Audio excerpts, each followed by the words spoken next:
one and all to Red Bull Matchbox Race, held this year at the fabled Pumpernickel Park Raceway.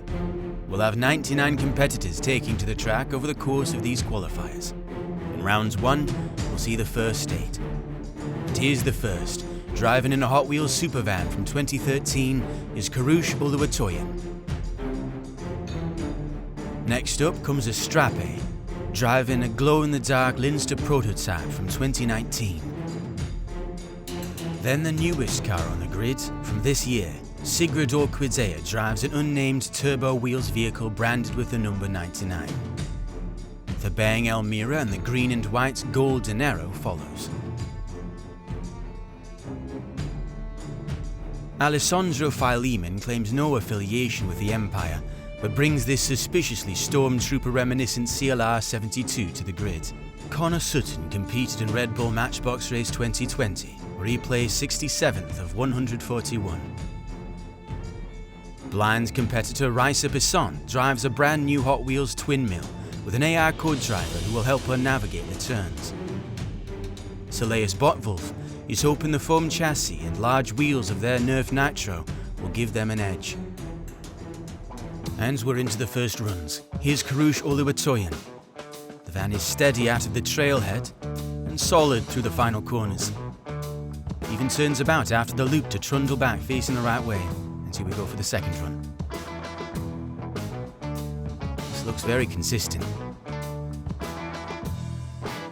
But they rebound heavily this time after the loop. Let's take a look at their times. I think Karush will surprise many with these times, both in the lower 7s, and showing great consistency, a good benchmark for our qualifiers. Next up is a Strape. They are terrifically quick in these final corners, surely gaining a lot of time. Here's their second run.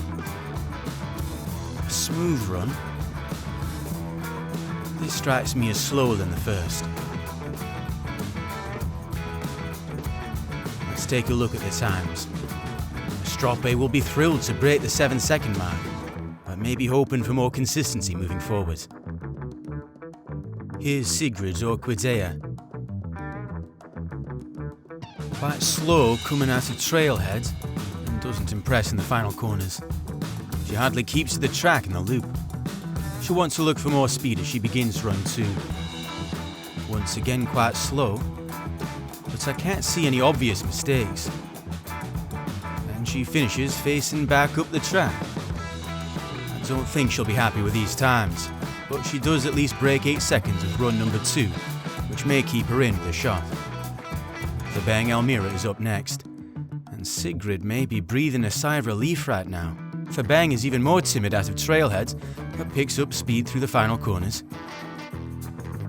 They'll want to master the top of the course here, but takes suspension corner quite slowly. You can see them all but hesitate at trailhead here. I have a feeling this run will be significantly slower than the first, and ends up upside down as well. Ouch. And yes, there's half a second between the runs. Alessandro Fileman takes to the track next. He's quite quick on the suspended straight and through trailhead. It's a little rocky coming out of cupboard, but keeps it upright. That was quick. Let's see if he can improve on that in run 2. It's looking much the same. Oh my, goes hard curbside. We'll need to see that again. He crashes hard into the finish gate. But clearly that extra abandon paid off, as he claims the second quickest time so far. He'll be happy with that. Here's Connor Sutton, back after a lackluster performance 3 years ago. His quest for redemption will have to wait to run 2, it looks to me. This is not quick. Run 2.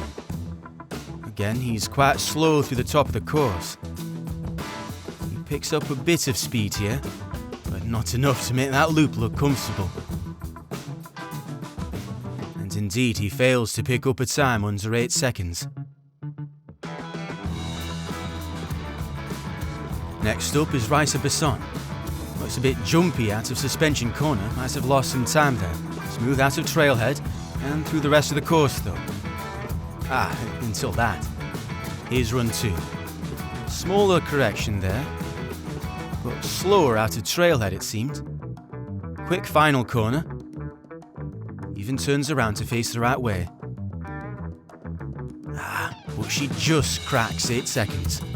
Looks like that poor exit from trailhead on run 2 cost her some time.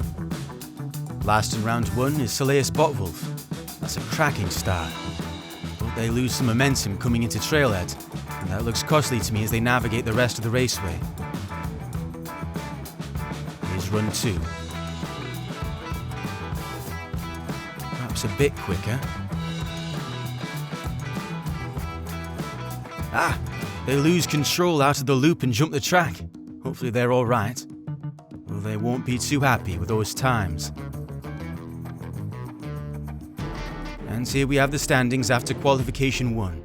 Our top 3 are comfortably distant from the backmarking pack, as I'm sure the Bang Almira is sitting uncomfortably in their green-hued cockpit right about now, as uncomfortable as a Stroppe is the opposite out front.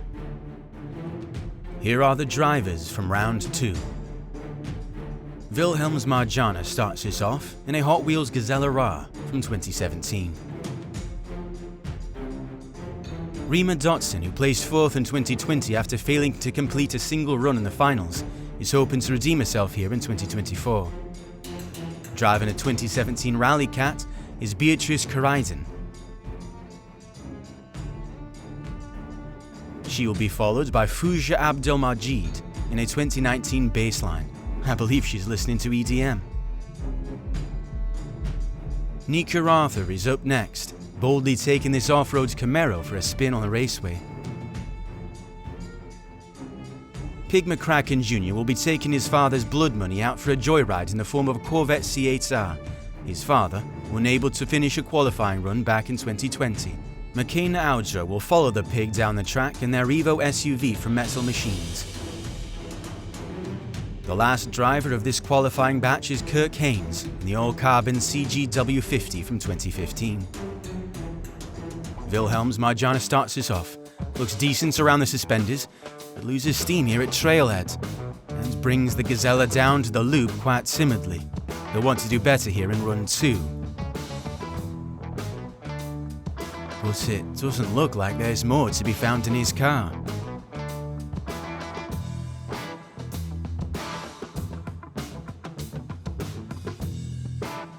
That 808 will land him solidly among the backmarkers.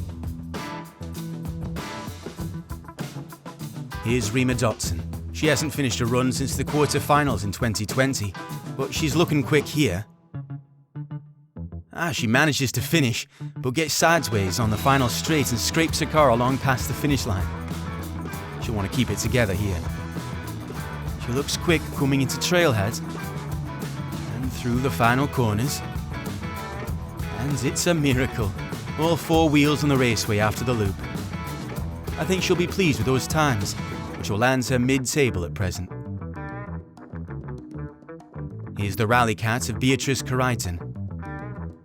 Oh, she's got a wheel lap out of trailhead. But that speed is terrific, very quick. Already on to run 2. This time she oversteers at trailhead and goes curbside. It doesn't seem to hurt her finishing speed though, and she tumbles out of the scoop. Let's take a look at that trailhead exit again. She's basically drifting there, using all her rally experience to keep it on the track, and those are phenomenal times. As you can see that oversteer didn't help her in run 2. The thumping bass precedes Fuji Abdelmajid down the track, and she is quick. Rebounds heavily to the loop but keeps it on track. Here's run 2. Once again quick through the suspenders and around trailhead. Very fast here, through to the finish.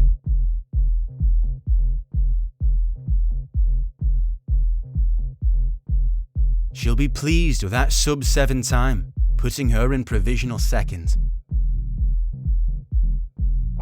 Nika Arthur is up next. A slow out of suspension corner, loses more speed out of trailhead, but seems to pull it together for a decent finish. Again slow out of suspension, but their weight allows them to gain back some time on the straight. Now, they looked a bit quicker than they were.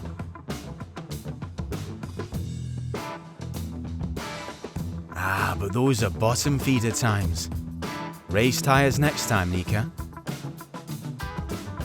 Here's Pig McCracken Jr. taken to the track. He's smooth around the top of the raceway. Ah, but he takes a hard stumble into the cupboard. What happened there? Was it a text from Daddy? Impossible to tell. Here's run 2. Bit of a wiggle on Poet Straight. Slower, and again tumbles from the track. We'll have to go to run 3. And here we are. Keep it together now. Ah, gets past the corner and is relatively quick to the finish. To get his second time on the board, he's off in a 4th run.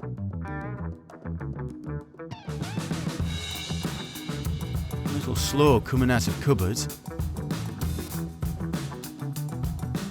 But those were fast times regardless, and were the use of his paid leave, I'm sure. And then Makina Audra, slow at the top of the raceway. Very slow coming out of trailhead. Picks up decent speed into cupboard, but loses speed near the end. I don't think they'll be too pleased with that. Looking a bit better at the top of run 2. Until trailhead again. That's awfully timid. Goes curbside and flops. Won't be inspired to get back up after looking at those times either. 8:44 is abysmal. Finally, Kirk Haynes takes to the track. This looks alright.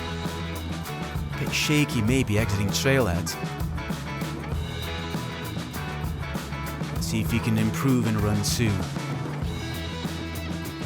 Looks slower down Poet Straight.